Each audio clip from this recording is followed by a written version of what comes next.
Habari ndugu wapenzi watazamaji wa Sheikh Katuto TV. Leo nipo mtaa kwa mtaa. Jina langu naitwa Asnati Lusinde. Leo tupo mtaa kwa mtaa.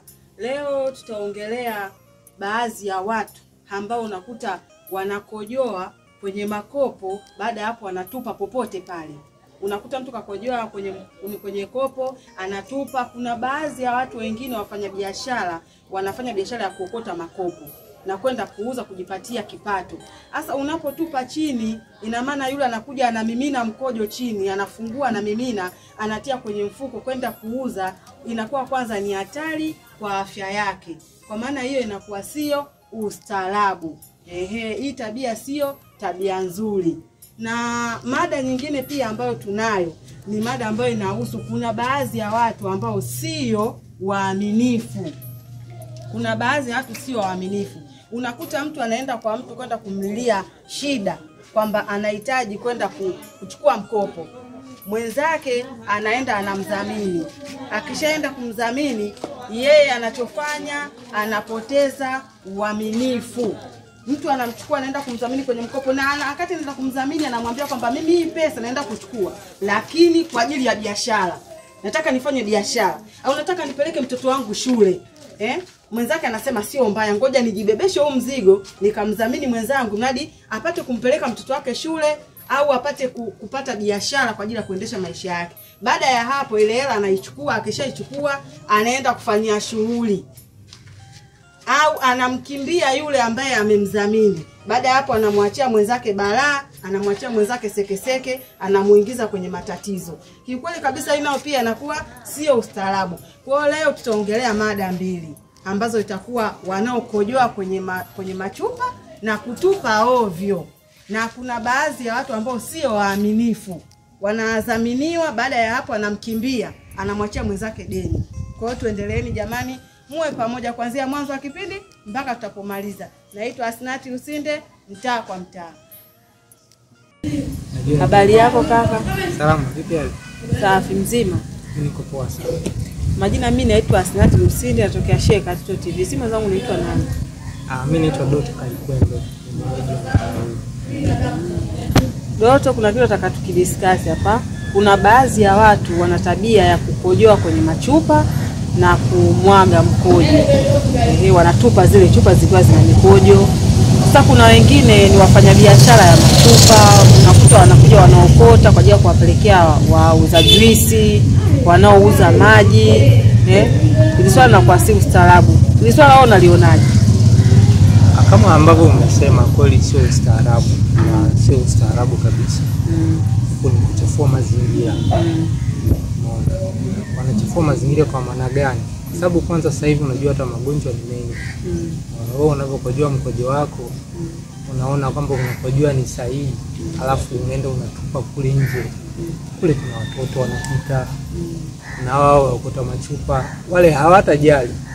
Unaona kwamba mule kuna mkojo, na wanaweza akafungua akatoa mkojo wao, ule mkojo na aka.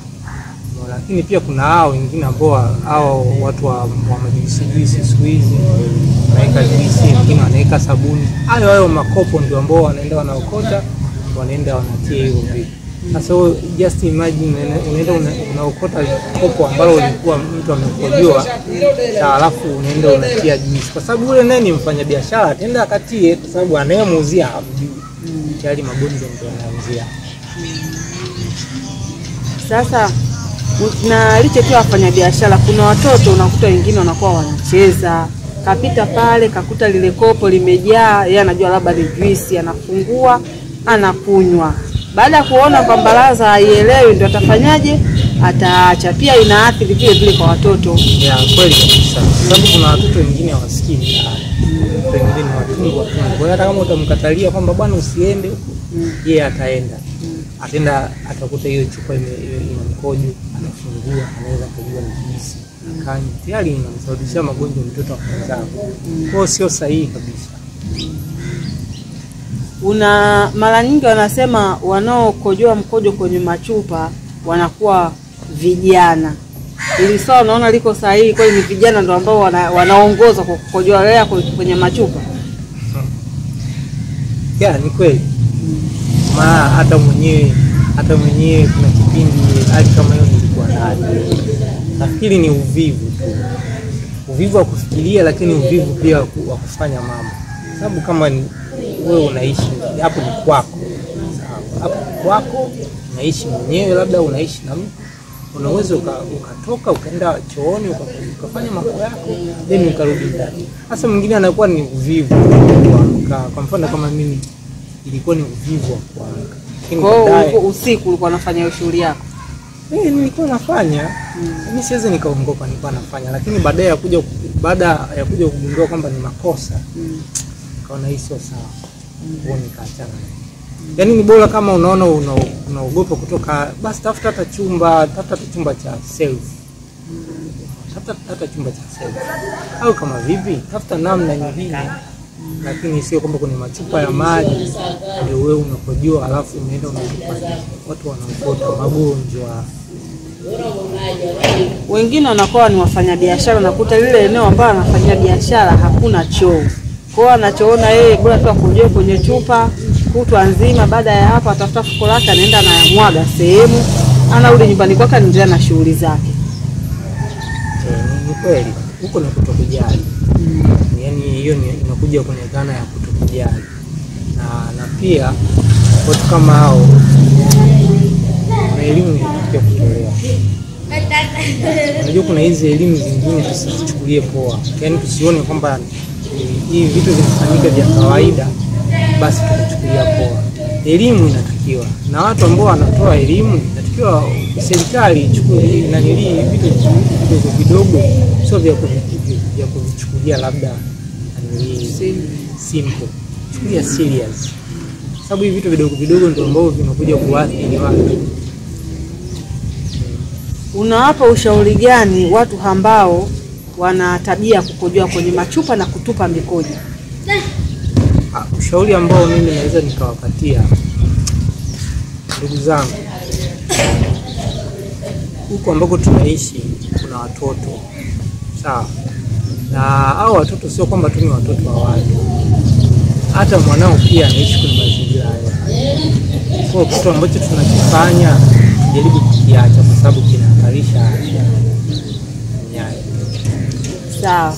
Ndio tukiachana na hilo, kuna swala lingine tena. Naomba na lenyewe pia tuliongelee kidogo. Kuna baadhi ya watu unakuta Doto mtu anakufuata. Labda mimi nakufuata na kwambia bwana ndugu yangu mimi nina shida. Nimeenda kuomba mkopo sehemu lakini mambo paka nipate mdhamini. Mimi naomba unisaidie. Wewe unaamua kunibeba na kunithamini na kwenda kunidhamini huko. Baada ya pale mimi nachukua mkopo wangu. Nikishachukua mkopo nalipa deni mara kwanza, mara pili, mara tatu na napotea. Na kuachia deni wewe ambaye umenidhamini.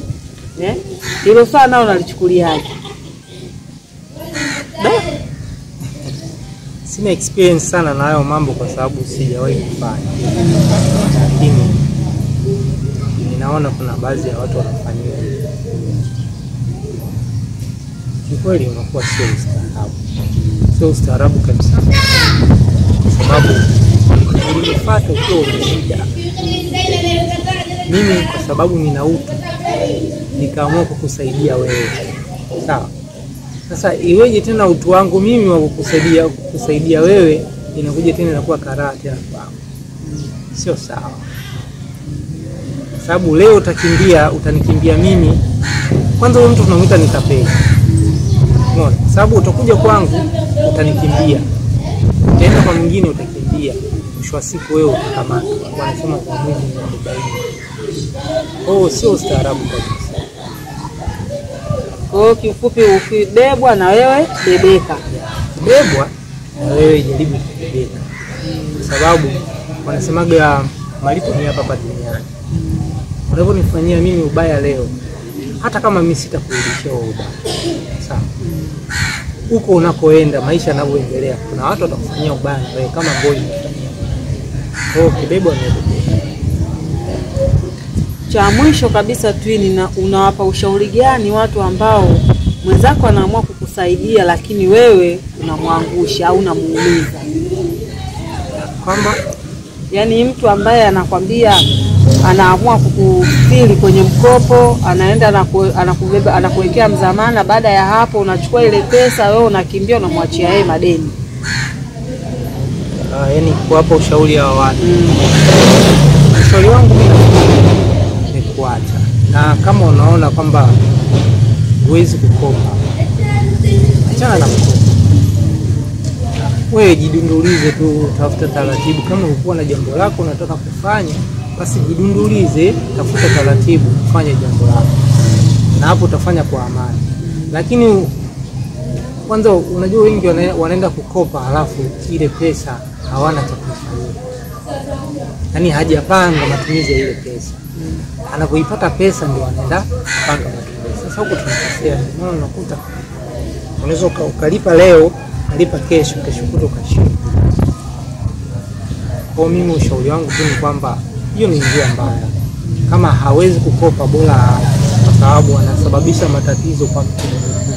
Sababu yule mtu naye ana familia, ana watu wanamzunguka. Ukimfanyia kile kitendo alafu yeye akaja akakamatwa, tayari unakuwa umeipa kashikashi familia yake. Kwa ushauri wangu ni kwamba inabidi waache.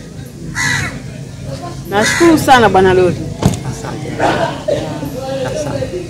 Tunaendelea na kipindi chetu jamani, mtaa kwa mtaa. Bado sijamaliza, bado niko kwa Msoma. Twende mtaani.